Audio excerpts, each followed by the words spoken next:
છોકરા એમ કહે છે કે અમે લઈ જઈએ, અમે હાંસઈશું, પણ ખરેખર જો આ વસ્તુ ન કરાય. આ માણસો બે નાના નાના બિચારા ગલુડિયાને અહીંયા આવી રીતના નિરાધાર મૂકીને વયા ગયા છે.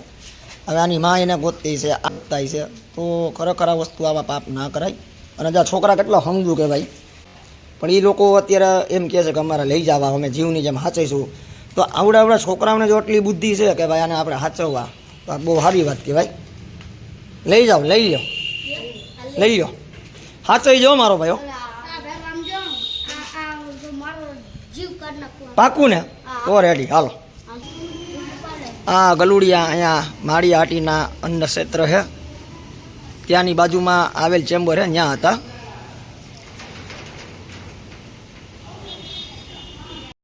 જ્યાં મૂકી ગયા છે બે, એમાં છોકરાઓ એમ કહે છે કે અમારે જોઈએ છે ને અમે એને હાચવશું. તમે હાચવશો? આ બેનું ધ્યાન રાખશો, ખવડાવશો, પીવડાવશો, પછી પાછા મૂકીને નહીં વહી જાવ ને? હું અહીંયા ઘરે ચેક કરવા આવ્યો, પછી એમ ન કહેતા કે અમે મૂકી દીધા ને, ક્યાંય મૂકવાનું નહીં, હાંસવાના. પાકું? તો વાંધો નહીં, પાકું છે ને? આવ્યો ચેક કરવા. તારે જીવથી હાંસવી વધારે? પાકું છે?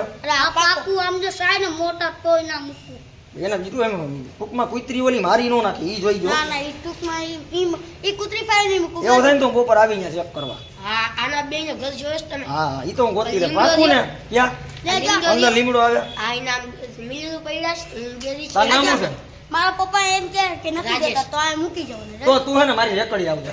આપડી ક્યાં હું ઊભો તો રેકડી મારી ન્યાય ને મંદઈ ખોલ તો દીદેજી ને. પણ ટૂંકમાં એમને મૂકી નો દેતા, બાકી બીજી કૂતરા માર નાખશો. આજો તાર ના જોતા હોય ને, તાર પપ્પા ના પાડે કે નથી જોતા, તાર ભાઈ ના રેકડી દે આવશે. હા, હવે હંગ બરોબર. પાકું?